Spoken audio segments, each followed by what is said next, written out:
sobre la historia del franquismo, en concreto sobre el fenómeno de la oposición armada a dicho régimen.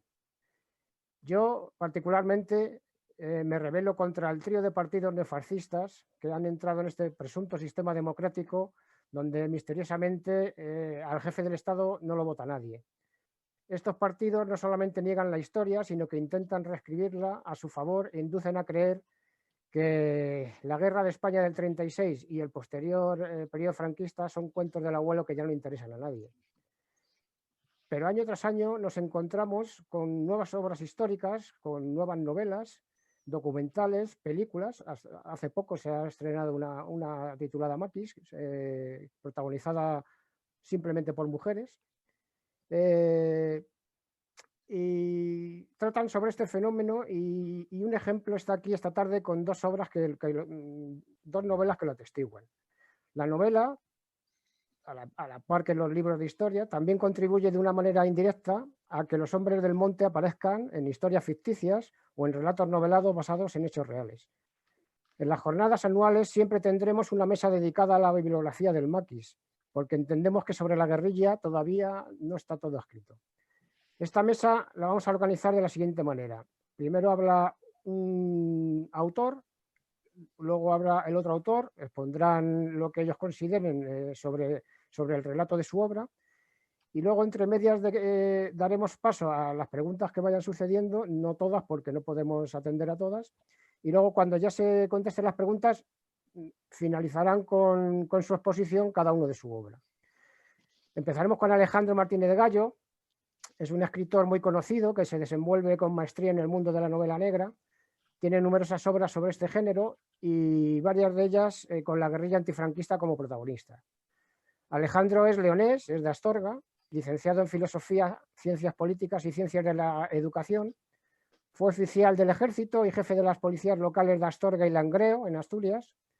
Actualmente es comisario jefe de la Policía Local de Gijón y profesor de la Escuela de Seguridad Pública del Principado de Asturias. Posee la medalla al mérito policial concedida por el Ministerio del Interior en octubre de 2010. Yo soy amigo personal de Alejandro desde hace ya varios años, tengo todas sus obras y siempre he encontrado en sus novelas que los personajes, los perdedores, siempre los trata con la dignidad que se merecen. Su obra actual que traemos aquí se titula Franco debe morir. Alejandro, adelante. Muy buenas tardes y muchas gracias a los organizadores por invitarme otro año más, que sabéis que estoy encantado de estar con vosotros. Hablar de la novela Franco debe morir es el narrar unos hechos muy desconocidos que acontecieron en las montañas asturleonesas.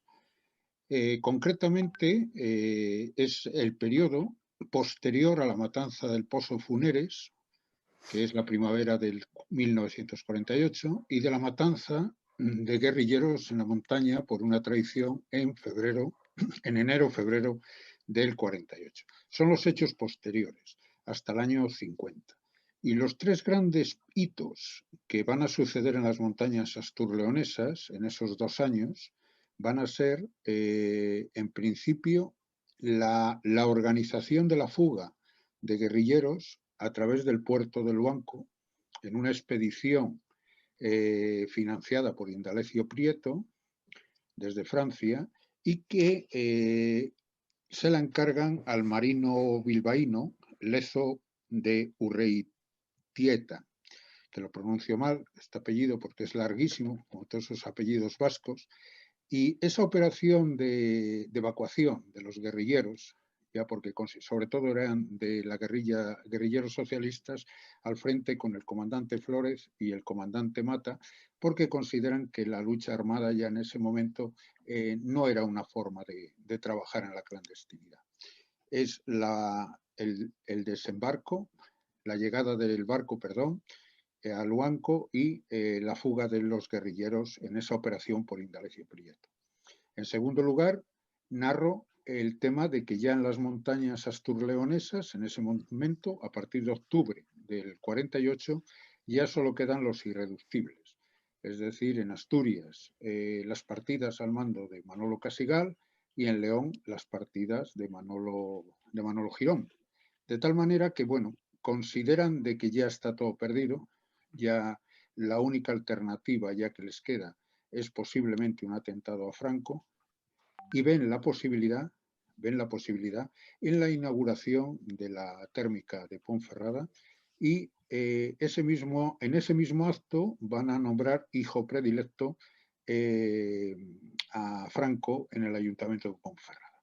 Entonces va a ser una gira por la provincia y sobre todo por los valles del Bierzo y montañas que les va a permitir el realizar ese atentado. No hay muchos datos sobre ese atentado, excepto algunas noticias recogidas a través del exilio español en Estados Unidos, que se reflejó en varios medios de comunicación, y poco más. Es decir, eso ha habido que reconstruirlo absolutamente todo. Y yo, en ese aspecto, Juan B. lo sabe, prefiero novelarlo por una cuestión, porque a veces conocemos el principio de una historia, conocemos luego el final, y el historiador, como no conoce lo que sucedió en medio, no se atreve, si no tiene el dato, el testimonio, el manuscrito. Y un novelista sí, el novelista, sabiendo cómo empezó un hecho y cómo terminó, pues puede crear una hipótesis lo más verosímil posible que enlace el principio con el final.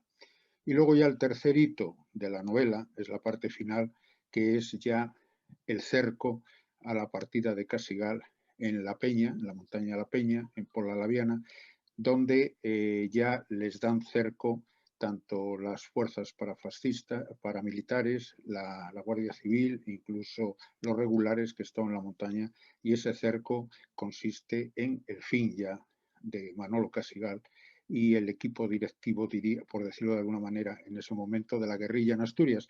Y ya a partir de ahí, estamos hablando de principios, enero, febrero del año 50, a partir de ahí podemos considerar que la guerrilla quedó descabezada y ya quedaron simplemente elementos sueltos que luego al final fue vendido muy bien por el régimen, en el sentido de que ya sin dirección esos guerrilleros por el monte ya se dedicaban más al pillaje y a intentar sobrevivir que a una lucha guerrillera, una lucha política por derrotar a Franco. Y ese es un poco el esquema de la novela, que son unos hechos, por decirlo de una forma, bastante olvidados, y si no son olvidados, bastante desconocidos, y que he querido sacarlos a la luz. Muy bien, gracias Alejandro.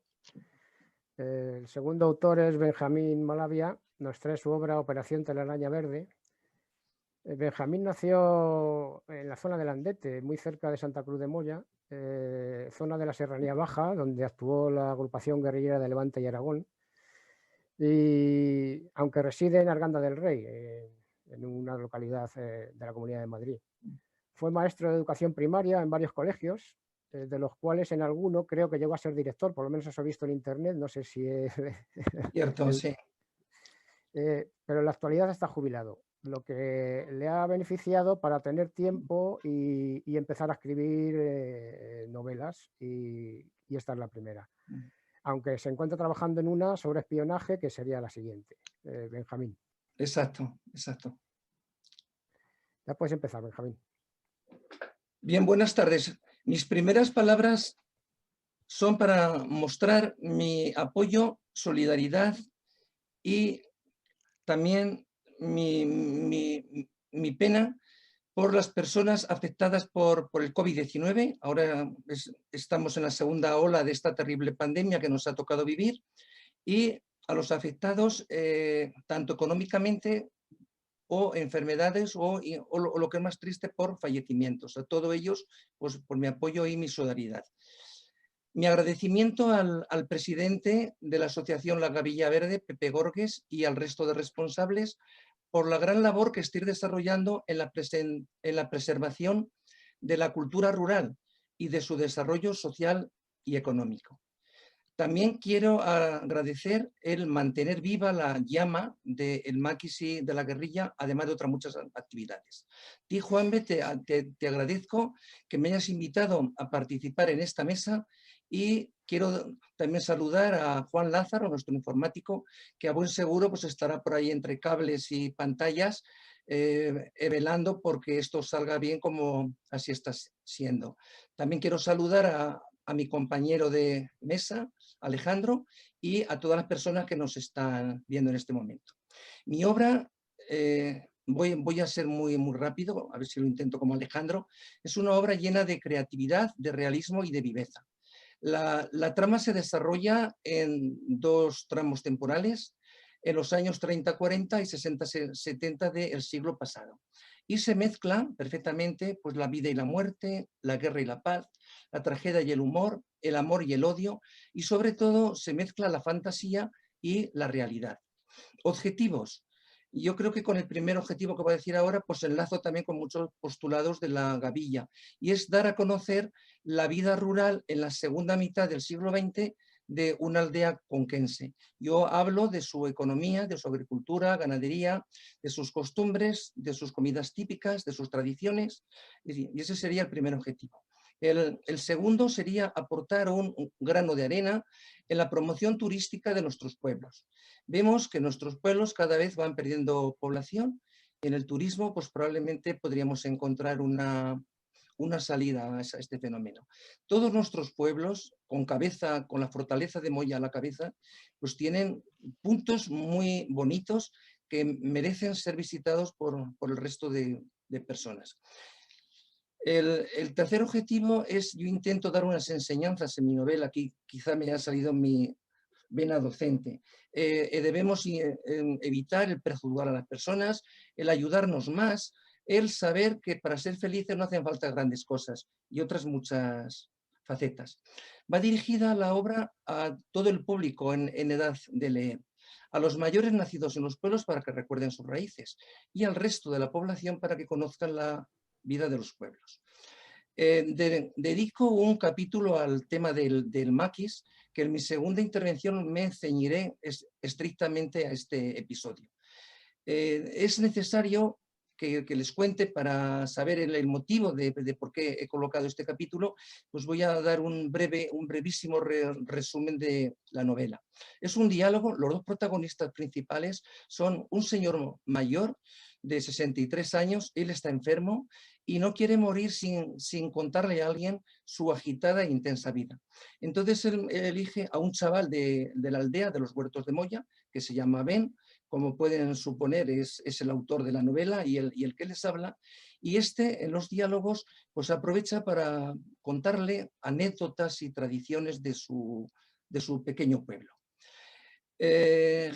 Jesús, o el mecánico o el químico, él es polaco, su verdadero nombre es Jan Krzysztof, es químico, y la Benjamina de sus hermanas se casa con Miguel, que es un químico español.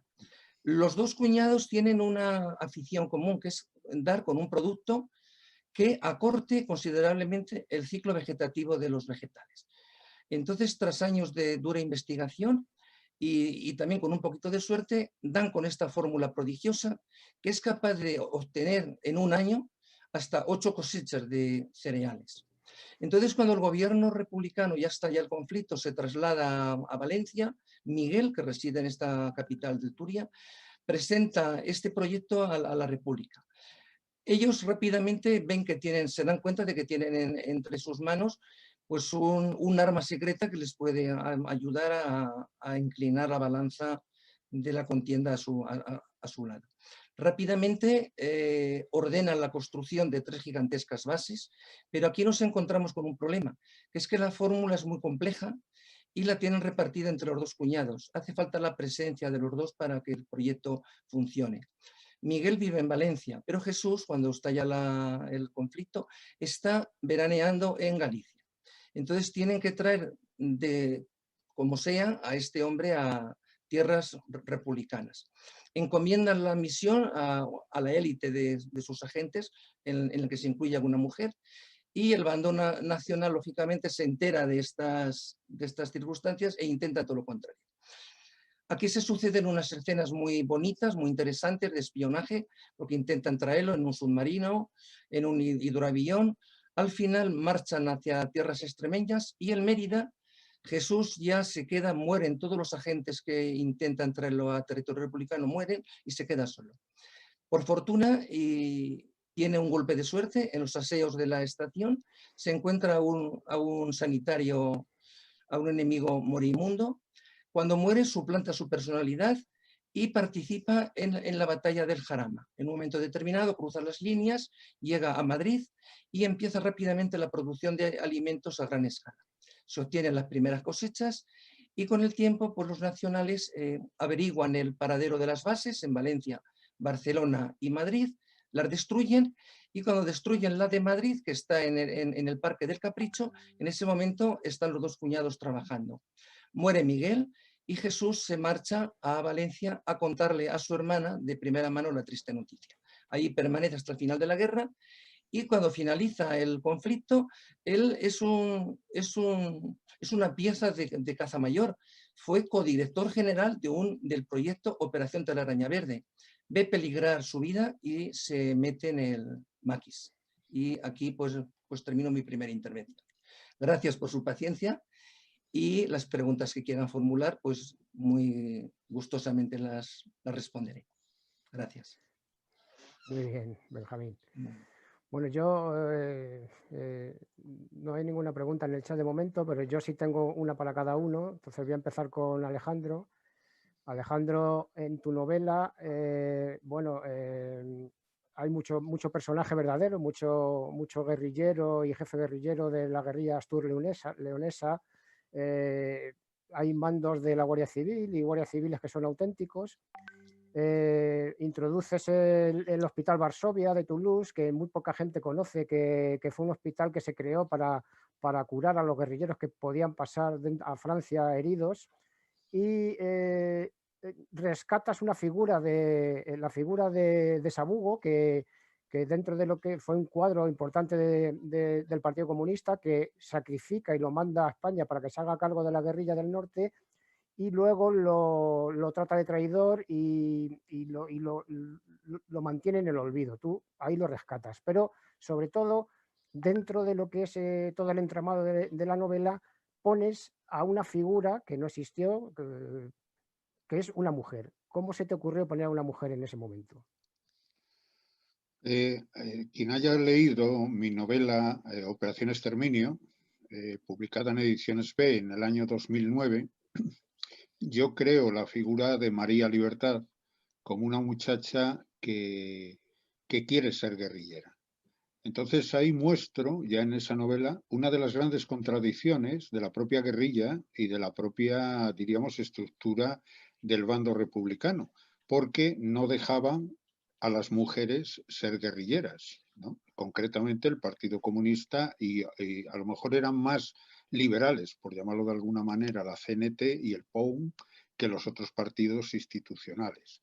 Eso es una contradicción dentro del propio movimiento de izquierdas, ¿no? Que a la mujer no se la dejara participar en la guerrilla.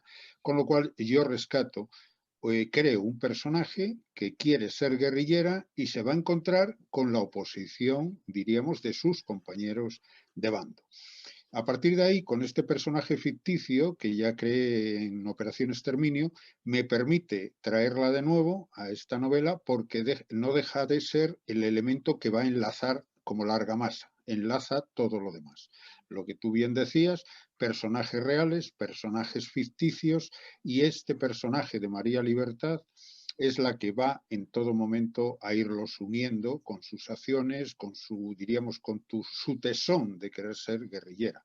Y efectivamente has nombrado el Hospital Varsovia. El Hospital Varsovia es algo también muy desconocido para la gran parte de la población, pero que enlaza con todo el exilio español en Toulouse. Toulouse fue una ciudad, podríamos decir, casi española.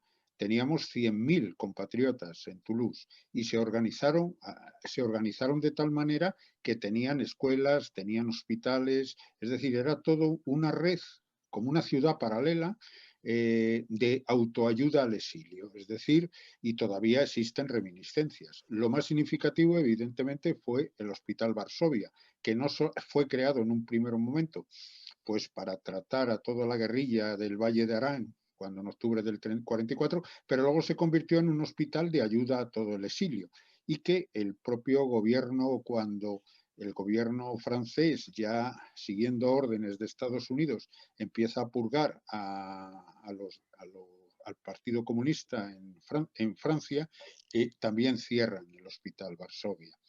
También has mencionado la figura de Sabugo. Sabugo, como tantos otros en aquellos momentos, a mí me duele mucho que se hable en aquellos momentos de traidores. Me duele mucho. Y me duele mucho por una razón, porque las condiciones de lucha que tuvieron que llevar a cabo esos hombres y mujeres, la cantidad de sufrimiento, de torturas, incluso las maniobras desde el poder, porque una de ellas es el tema de que al afiliado de base, al militante de base, lo podían torturar físicamente, ¿no? Para que se le vieran sus huellas. Pero al dirigente había que evitar esas huellas y esas heridas, y había que utilizar métodos de interrogatorio que no dejaran, diríamos, huella. ¿Para qué? Para que los militantes de base se desmoralizaran y creyeran que al dirigente no lo habían torturado, y simplemente había cantado, había hablado de toda la infraestructura.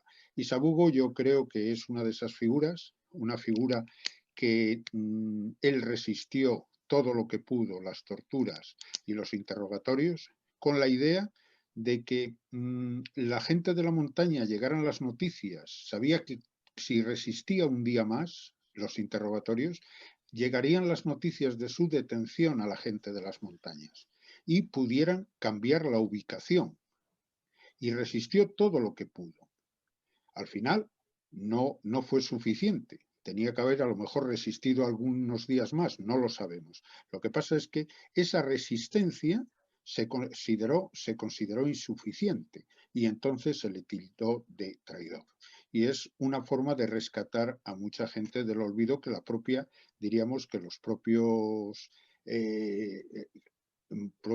militantes en la clandestinidad tampoco a lo mejor sabían interpretar adecuadamente, por decirlo de alguna forma.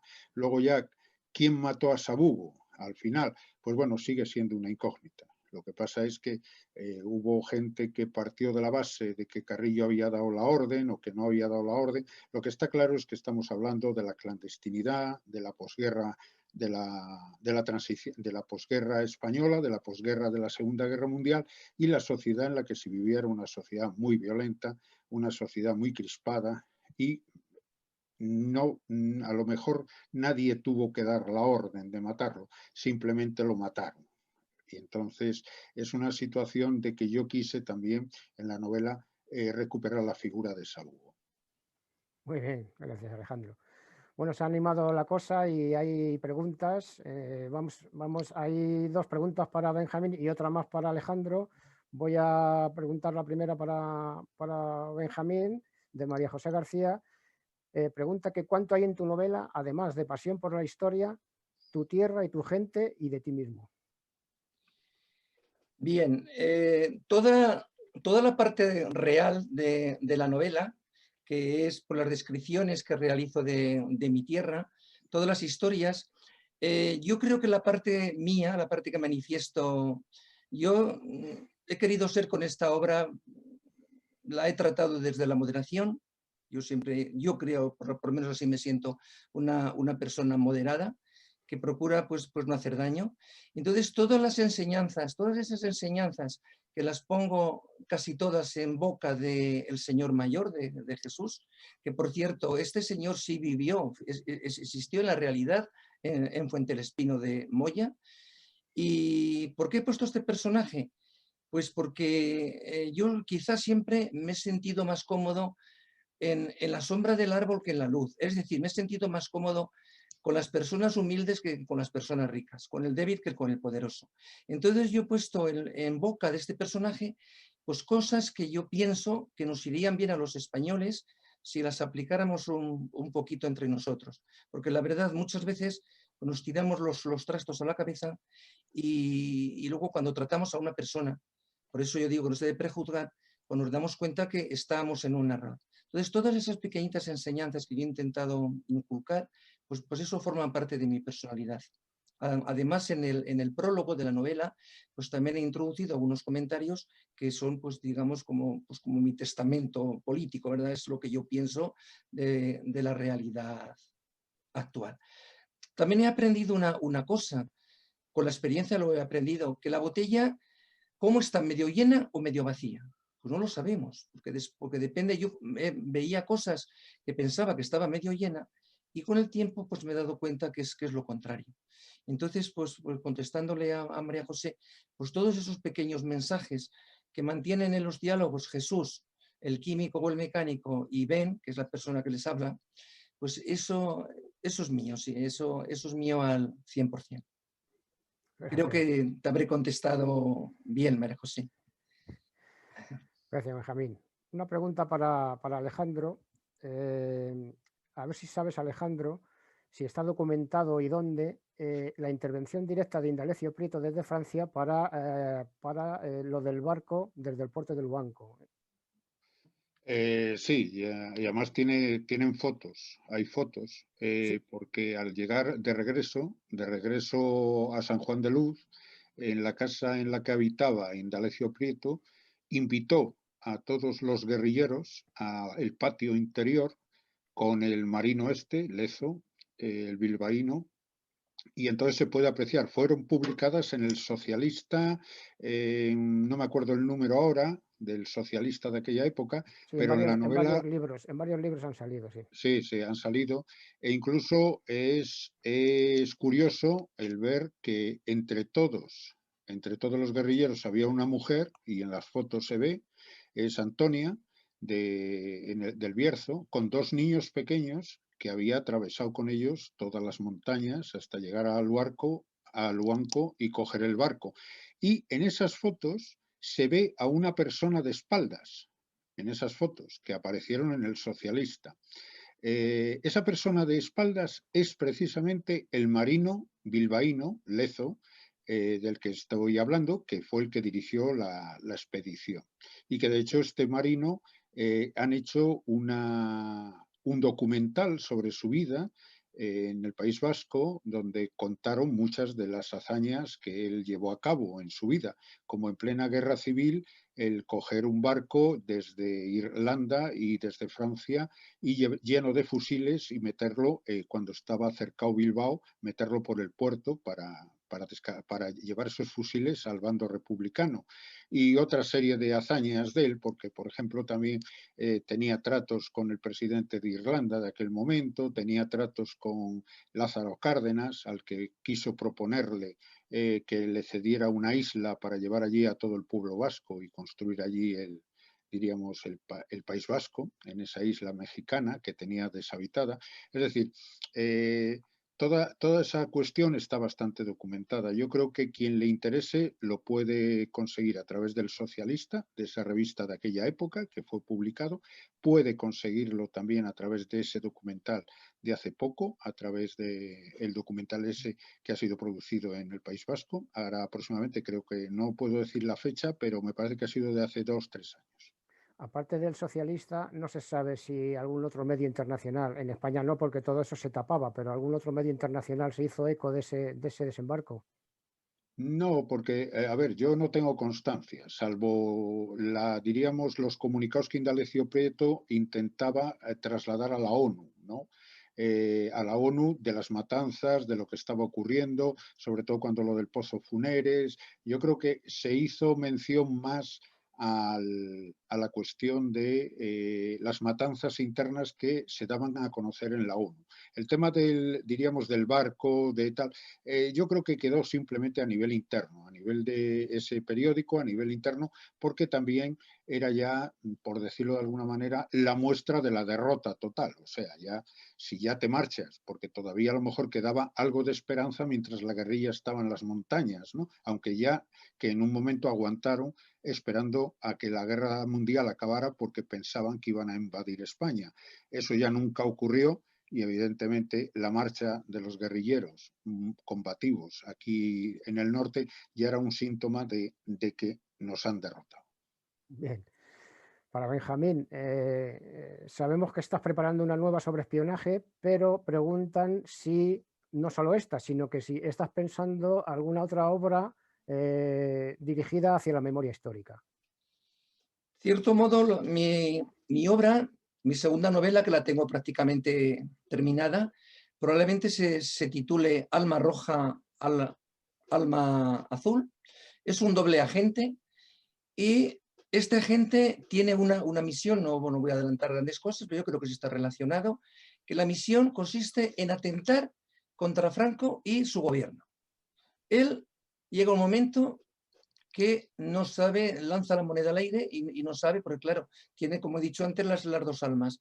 Él puede matar a Franco, pero no lo hace porque su alma azul pues, lo prohíbe. Pero en cambio, dentro de su alma roja, pues la cúpula del comunismo que se reúne en una ciudad española, pues también puede dar la orden a los servicios secretos franquistas para que los detengan. Entonces, bueno, pues al final él se lo piensa y ahí está la cosa. Pero sí está relacionado con la memoria histórica, porque es un atentado contra la cúpula del Estado. No solo de Franco, sino de todo su gobierno. Gracias. Alejandro, de Carlos Suárez pregunta si el maquis leonés, que estaba también por la zona de Villablino, Omaña, Bavia, o estaba más por la zona de Ponferrada. No, el maquis leonés cubría en un principio, era el ejército guerrillero diríamos, de las montañas del Eje.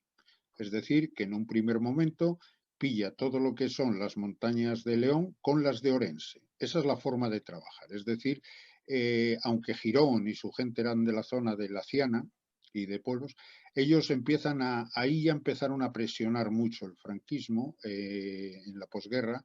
Empezó a presionar mucho porque recordemos que había pues las minas de Villablino, la zona de Laciana. Entonces ahí presionaron mucho con unidades militares y paramilitares y se fueron desplazando, de tal manera que ya hubo momentos en que su zona de actuación estaba más para la zona de la Cabrera.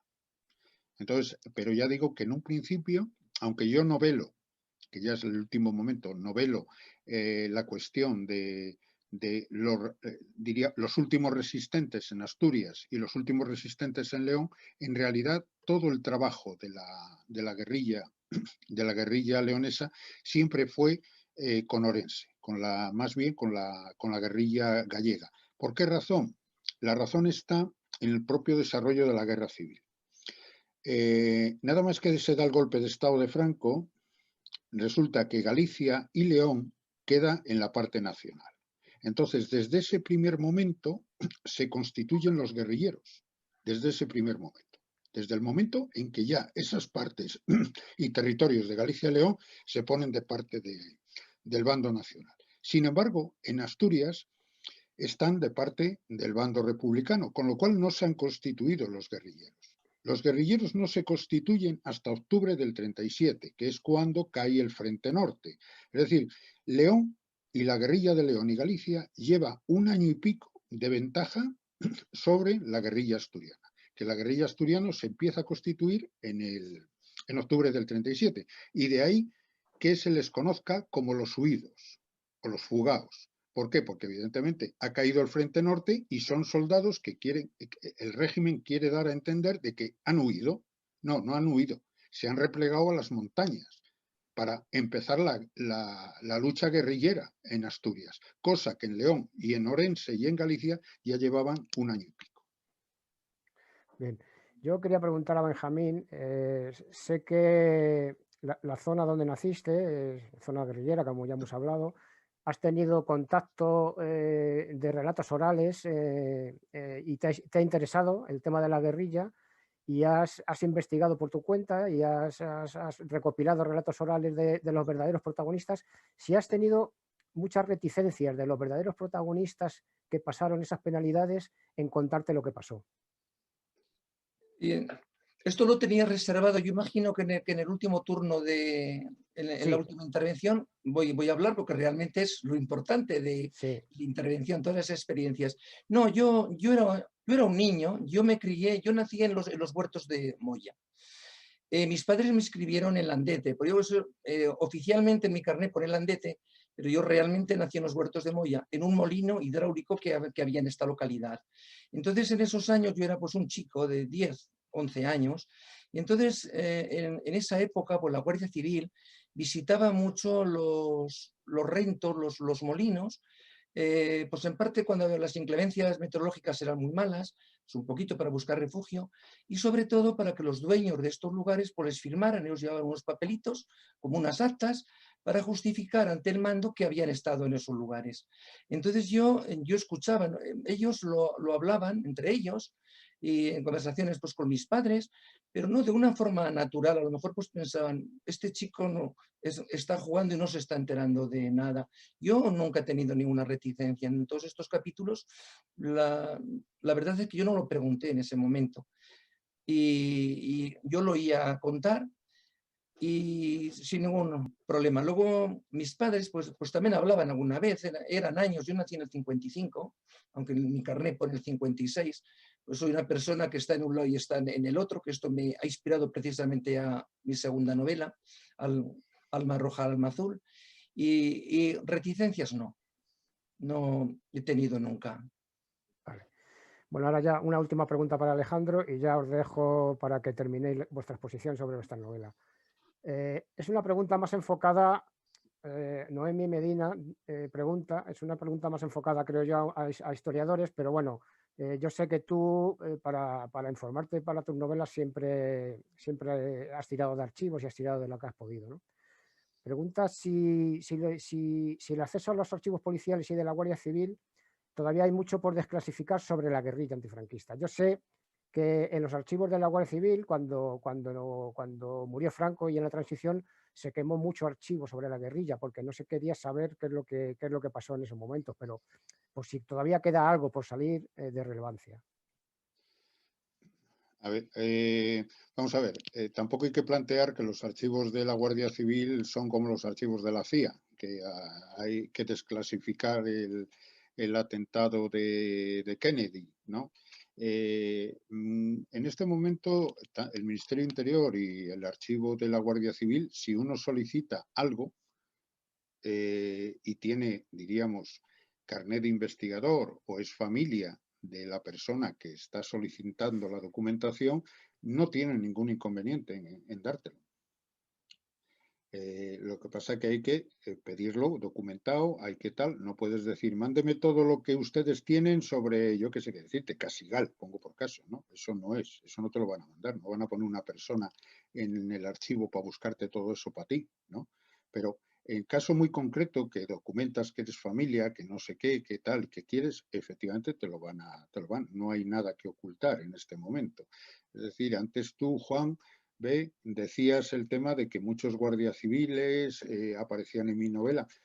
Hay mucha gente que combatió al maquis y que yo los he conocido y que no sienten, a lo mejor nosotros desde el bando republicano consideras de que, bueno, estaban dando caza al hombre en la montaña, ¿no? Pero ellos tienen la sensación de estar cumpliendo con un deber, por decirlo de alguna manera. Es decir, eran órdenes que recibían en aquel momento. Entonces, eso está ahí. Yo todavía, por ejemplo, me acuerdo que uno de los participantes en la matanza de Manuel Girón en el Bierzo vivía casi, estuvo los últimos años de vida en el asilo de Astorga y yo lo llegué a conocer. Es decir, y no había, por decirlo de una forma, ningún sentimiento de que había hecho nada malo, porque él había cumplido con su deber. Es decir, en este momento, si alguien quiere algo, una documentación o lo que sea, puede ir y consultarlo en esos archivos. Y ya que hablaba de León y de Asturias, y se me hace la pregunta esta de los archivos, fíjense que a veces somos peores nosotros. Me explico. En la guerrilla de León, ya tanto Julio Llamazares en las novelas en ficción como Secundino Serrano habían indagado toda la historiografía del mundo de la guerrilla leonesa. Y sin embargo, en Asturias, apenas hace 2 años, que por decirlo de alguna manera, se han publicado obras documentadas e históricas sobre la guerrilla, porque había una tensión interna entre los socialistas y los comunistas de aquella época que nadie se atrevía a lanzarse el primero. ¿Por qué? Porque la tensión a lo largo de los años había sido mucha. Es decir, ahora sí, ahora hay libros como el de Piñeiro y otros libros que evidentemente ya tienen bastante documentado toda la guerrilla asturiana, pero en el caso, a veces, y lo pongo de ejemplo porque a veces somos peores nosotros, entre nosotros a la hora de investigar.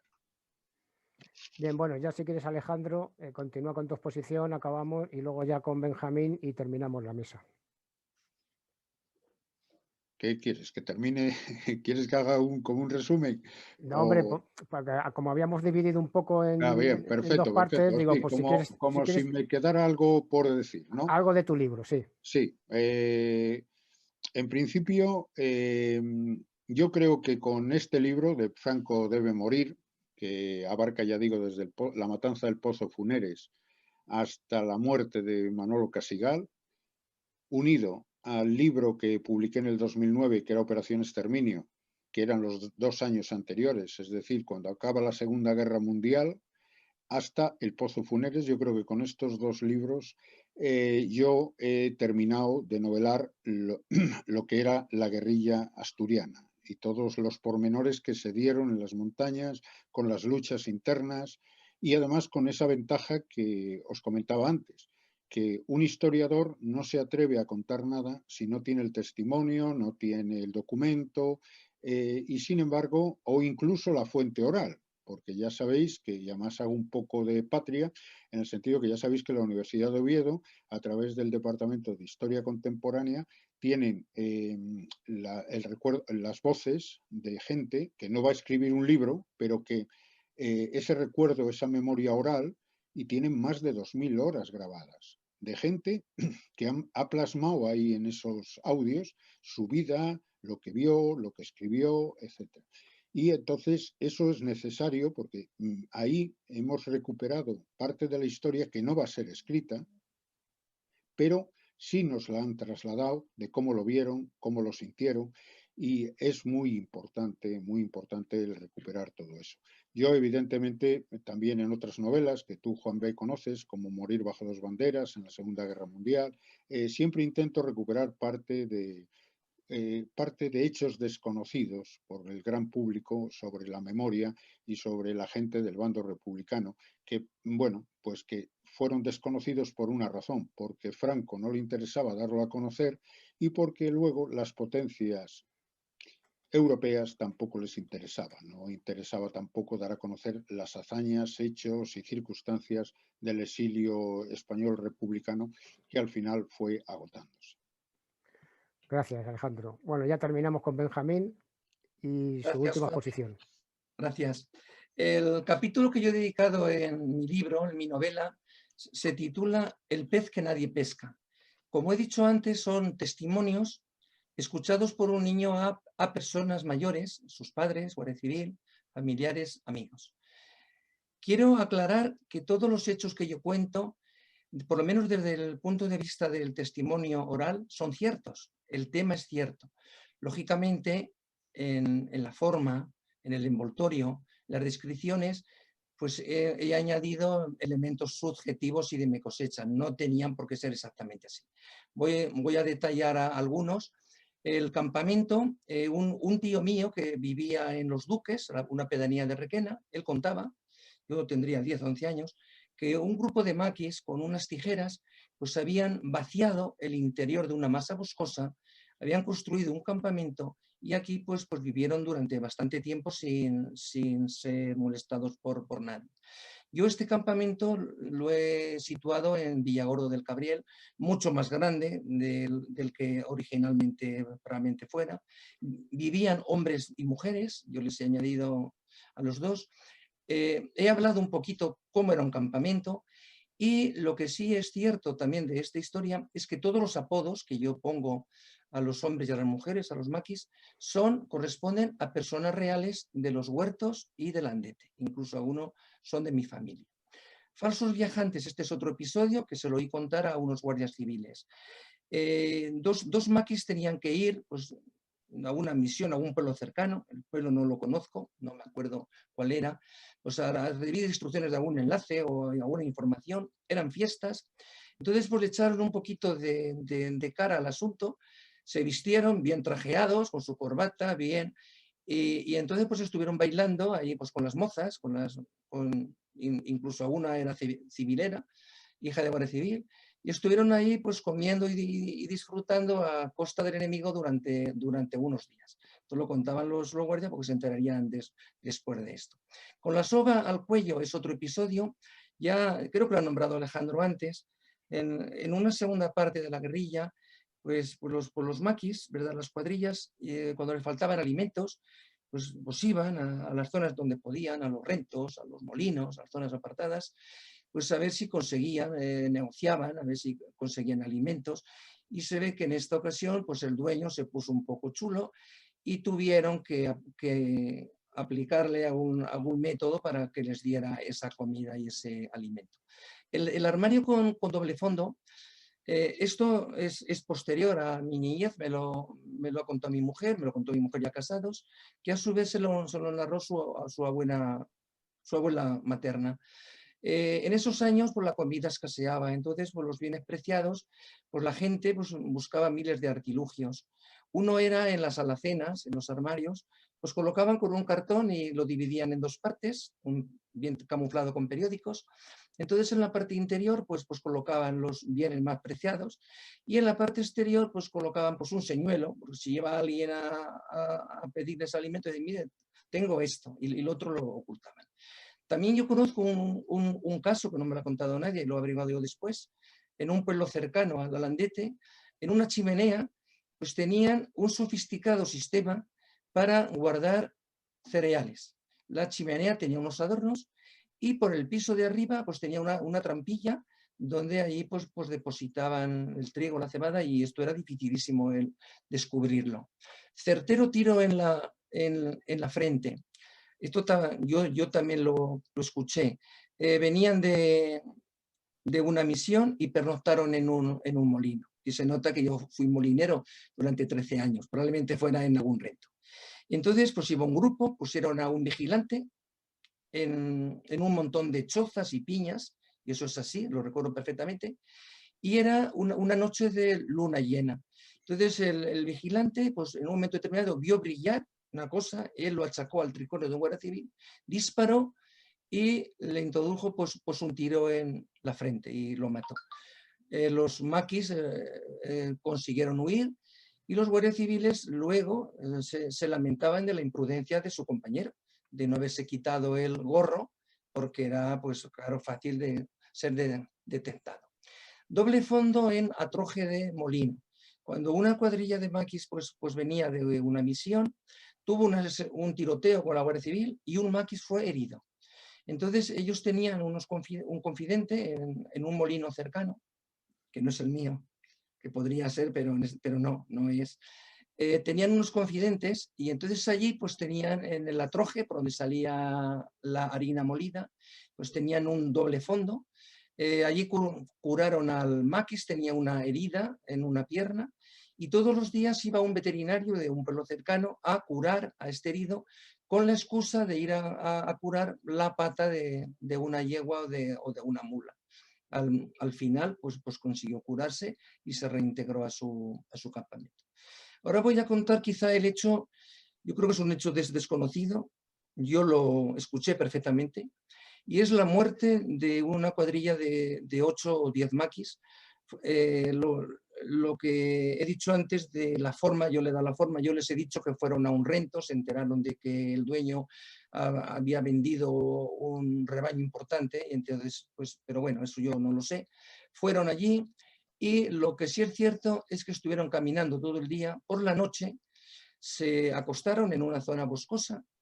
Ellos yo creo que se sentían seguros, no pusieron sorprendentemente ningún vigilante y confiaron su seguridad en un perro que llevaban. Esto es difícil de entender, no poner vigilante. Entonces, fueron seguidos por la Guardia Civil, según contaba este guardia. El perro se ve que se asustó, se acurrucó en un romero y los maquis pues murieron todos, no les dieron opción a defenderse. Murieron todos ahí acribillados a balazos en esta ocasión. Y el último episodio ya, que yo lo he llamado panes y talegas en las junqueras, esto me lo contó mi madre.